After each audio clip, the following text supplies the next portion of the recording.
औज़ुबिल्लाहि मिनश्शैतानिर्रजीम बिस्मिल्लाहिर्रहमानिर्रहीम। प्यारे दोस्तों, हाफिज़ मोहम्मद अकरम अवान एक नए मौजू के साथ आपकी खिदमत में हाजिर है। मेरा आज का मौजू पाकिस्तान की एक ज़बरदस्त किस्म की शख्सियत जो दीनी हवाले से, इल्मी हवाले से, सियासी हवाले से हमारे लिए मशाल राह हैं। आज वो शख्सियत हमारे अंदर नहीं रही, लेकिन उनकी तालीमात, उनका नज़रिया, उनकी सोच, उनका अंदाज़े फ़िक्र, उनका अंदाज़े बयां, वो यकीनन हमारे दिलों के अंदर, हमारे जहनों के ऊपर ता ज़िंदगी वो कायम रहेगा, बल्कि आने वालों के लिए मशाल राह होगा। हाँ, मेरी मुराद सैयद मुनव्वर हसन साहब रहमतुल्लाह अलैह, वो शख्सियत कि उन्हें हम तालिब इल्म के तौर पे देखते हैं तो वो आइडियल नज़र आते हैं। उन्हें दीनी हवाले से देखें, इल्मी हवाले से देखें, सियासी हवाले से देखें, बतौर कायद देखें, बतौर वालिद देखें, हमें हर हवाले से वो नमूने के तौर पे नज़र आते हैं, आइडियल पर्सनैलिटी के तौर पे नज़र आते हैं, आइडियल शख्सियत के तौर पे नज़र आते हैं। हाँ, सैयद मुनव्वर हसन साहब बतौर तालिब इल्म उन्होंने इल्म की बुनियाद पे उन्होंने पढ़ा और मुतासर हुए कि सोशलिज़म इस माशरे की जो है वह बका के लिए बड़ा ज़रूरी है, और इस नारे के वो बड़े ज़बरदस्त किस्म के प्रमोटर बने। इस नारे को फैलाने के लिए इस हद तक हुआ कि वो इसके नेशनल स्टूडेंट्स फेडरेशन के पाकिस्तान के सदर बने। लेकिन फिर उनके इस विजन के अंदर, उनके इस मिशन के अंदर, उनकी सोच के अंदर एक इनकलाब बरपा हुआ और उन्होंने इस नारे को तर्क किया और ये कहा, नहीं, इस मुल्क को अगर बचाना है, इस दुनिया को अगर बचाना है, इस दुनिया की बका अगर है तो इस्लाम के साथ वाबस्ता है। लिहाजा उन्होंने अपने पुराने नज़रिए को छोड़ा, अपने बयानिए को तर्क किया और नए बयानिए पर आ गए। और इसकी वजह क्या थी? इसकी वजह ये थी कि उन्होंने सैयद अबुल आला मदूदी रहमतुल्लाह अलैह की किताबों को पढ़ा, उनके लिटरेचर को पढ़ा, उनकी सोच को समझा, उनके विजन को समझा, और इस विजन को उन्होंने महसूस किया कि ये इल्म की बुनियाद पे, दलील की बुनियाद पे है। लिहाजा उन्होंने इस सोच को इख्तियार किया और इस्लामी जमीयत तलबा पाकिस्तान के साथ अपनी वाबस्तगी का ऐलान कर दिया। और इस तंजीम के, ये जो स्टूडेंट्स यूनियन है, ये जो स्टूडेंट्स की पाकिस्तान की सबसे बड़ी ऑर्गेनाइजेशन है इस्लामी जमीयत तलबा, इसके पाकिस्तान के सदर बने, नाज़िम आला बन गए। और फिर उन्होंने, वो दौर ऐसा था, दलील का दौर था, उसमें दलील चलती थी, उसमें नज़रिया चलता था, उसमें इल्म का दौर था और इल्म का मुकाबले का दौर था। एक तरफ सोशलिज्म का नारा था तो दूसरी तरफ इस्लामिज़म का नारा था, एक तरफ लिबरलिज्म का नारा था, दूसरी तरफ इस्लामिज़म का नारा था। तो उन्होंने इस नारे को दलील के साथ पूरी दुनिया में पहुंचाया। वहाँ पे एक तरफ नारा था कि सुर्ख है, सुर्ख है, एशिया सुर्ख है, तो दूसरी तरफ नारा था सब्ज़ है, सब्ज़ है, एशिया सब्ज़ है। तो उन्होंने एशिया सब्ज़ के नारे को फैलाया। और एक तरफ ये नारा था कि सोशलिज़म इस मुल्क की, इस दुनिया के लिए ज़रूरी है, और दूसरी तरफ ये नारा था, नहीं, इस्लाम इस मुल्क की बका है, इस दुनिया की बका के लिए ज़रूरी है। और ये नारा महज नारे की हद तक नहीं था, वहाँ पे जवाब किससे देना था? दलील का जवाब दलील से था, इल्म का जवाब इल्म से था, नारे का जवाब नारे से था। और उन्होंने इस महाज पे अपना भरपूर किरदार अदा किया। हाज़रीन इकराम, नाज़रीन इकराम, प्यारे दोस्तों, फिर उन्होंने दौरे तालिब इल्म से निकल कर जब अमली ज़िंदगी में कदम रखा तो फिर उसी नारे की हामी जमात इस्लामी के साथ अपनी वाबस्तगी का ऐलान किया और जमात इस्लामी में शमूलियत इख्तियार की।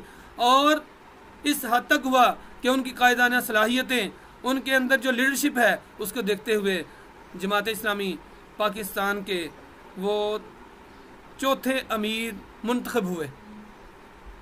उनसे पहले सैयद अबुल आला मदूदी रहमतुल्लाह अलैह, मियाँ मोहम्मद तुफैल साहब, काजी हुसैन अहमद साहब, ये 3 उमरा गुजर चुके थे और वो चौथे अमीर जमात इस्लामी पाकिस्तान मुंतखब हुए। तो ये दौर भी बड़ा मुश्किल दौर था, ये दौर भी एक धौंस और धांधली का दौर था, आमरीत का दौर था।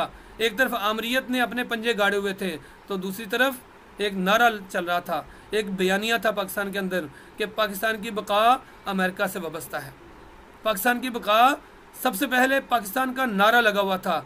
तो ये इस दौर के अंदर, जबकि हर छोटा बड़ा दानश्वर जो अपने आप को दानश्वर समझता था, वह इस नारे की, इस बयानिए की तायद कर रहा था, लेकिन उन्होंने इस दौर के अंदर भी ये नारा लगाया कि नहीं, ये जंग हमारी नहीं है, ये जंग हमारी नहीं है, ये जंग ये जंग हम पे मुसल्लत की गई है, और हमारी बका के लिए नहीं बल्कि ये अमेरिका की बका के लिए है। इस जंग के लिए हमें कुर्बानियाँ देनी पड़ रही हैं, लेकिन ये जो कुर्बानियाँ हैं हमारी अपनी सरजमीन के लिए नहीं है। जब उन्होंने ये बयानियाँ दिया तो अपने भी खफा, मुझसे हैं, बेगाने भी नाखुश, हर कोई नाखुश हो गया। मीडिया के ऊपर इसके ऊपर तूफान बर्पा हो गया। और ये तो कहा गया, उन्होंने हमें एक नशिस्त के अंदर हम मौजूद थे तो उन्होंने बताया, ये बाकायदा इजहार किया कि हम इतने इतने बड़े मीडिया चैनल्स को जाके मिले कि भाई जो मीडिया हाउसेस के जो मालिकान थे उनसे उनकी नशिस्त हुई। उन्होंने कहा हम इतना बड़ा एहतजाज करते हैं, इतना बड़ा प्रोग्राम करते हैं, आप हमारे प्रोग्राम को चैनल के ऊपर क्यों नहीं दिखाते? तो आगे से जवाब क्या मिला कि हमें हुक्म क्या है कि जहाँ पे अमेरिका का तज़किरा आता है उसको आपने चैनल पर नहीं दिखाना। आप अमेरिका को हटा दें, हम आपको दिखाएंगे। लेकिन उस मर्द हुर ने, उस सैयदजादे ने, उस नडर और जरी और बेबाक लीडर ने अपने बयानियाँ इस बुनियाद पर तर्क नहीं किया कि इसके अंदर लालच है, इसके अंदर व्यूअरशिप का लालच है। उन्होंने इस बयानिए को इख्तियार नहीं किया, बल्कि उसी बयानिए पर रहे जो हकीकत पर मबनी बयानिया था। और यही हुआ फिर आज रियासत का वही बयानिया है। तो ये होता है लीडर, ये होता है विजन, ये होती है सोच। एक और जाविया है उस लीडर का, उस कायद का, जो लोगों के सामने नहीं है और जिसको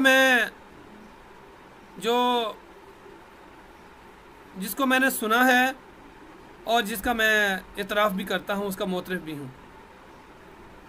एक तो आपने सुना होगा, ये तो टीवी के ऊपर आम इस पे बहस भी हुई और ये वायरल हुआ कि उन्होंने अपनी बेटी की शादी के मौका पर मिलने वाले तहाइफ इस बुनियाद पे जमात इस्लामी के बैतुल माल में जमा करवा दिए कि ये बेटा आपके बाप को नहीं मिले, ये अमीर जमात इस्लामी पाकिस्तान को मिले हैं, लिहाजा जिसके नाम पे मिले हैं उन्हीं का ये हक़ है। बताएं मुझे कोई ऐसा लीडर, किसी सियासी जमात का कोई ऐसा लीडर, किसी मजहबी जमात का कोई लीडर दिखा दें कि जिसको उसकी सदारत की बुनियाद पे, उसकी लीडरशिप की बुनियाद पे कोई तोहफ़ा मिला हो और उसने अपनी जमात के बैतुल माल में जमा करवाया हो। ये शख्सियत का वो पहलू है जो आम तौर पे लोग इसको देख नहीं पाते। और ऐसे लीडर्स जिस जमात को मिल जाएं, वो जमात वाक़तन दुनिया के अंदर एक नेमत के तौर पे होती है। एक दूसरा वाक़या भी उनके साथ है कि एक मौका पर गाड़ी पे गए, जमाती सरगर्मी के लिए गए और जमात इस्लामी का कोई प्रोग्राम था, कोई इसी हवाले से कोई काम था, वहाँ पे गए। लेकिन इस दौरान उन्होंने कोई ज़ाती काम पड़ गया। तो जब उस काम से फारिग हुए और वापस आए तो ड्राइवर ने देखा कि उन्होंने कुछ नोट किया हुआ है। तो जब अपना काम ख़त्म करके वापस मरकज़ जमात इस्लामी मंसूरा में आए तो ड्राइवर से कहा, भाई ये जो रीडिंग है, ये रीडिंग मेरी ज़ात के लिए इस्तेमाल हुई है, लिहाजा इसका जो किराया है, इसका जो अदायगी है वो मैं अपनी जेब से अदा करूँगा। तो ड्राइवर ने भी कहा, अमीर मोहतरम आप ये क्यों कर रहे हैं, आप ऐसा क्यों कर रहे हैं? तो उन्होंने कहा, मैं कल क़यामत वाले दिन अल्लाह के हजूर इसको हुज्जत के तौर पे पेश नहीं कर सकूँगा कि मैं अमीर जमात इस्लामी था और मैं अपनी ज़ात के लिए इस गाड़ी को इस्तेमाल करता रहा। हज़रात गिरामी, मोहतरम हाज़रीन, नाज़रीन, ये वो पहलू है जिसका अदराक आम फ़र्द नहीं कर सकता। इसको अहाते में लाना आम फ़र्द के बस की बात नहीं है। इसलिए आइए मिल के उस अल्लाह के बंदे को खराज तहसीन पेश करें। वो शख्सियत, वो सैयदज़ादा, वो वाक़तन हुसैनी मिशन पे कारबंद था, वो सैयदज़ादा हसन के मिशन पे कारबंद था, वो सैयदज़ादा नबी अकरम सल्लल्लाहु अलैहि वसल्लम के मिशन पे कारबंद था।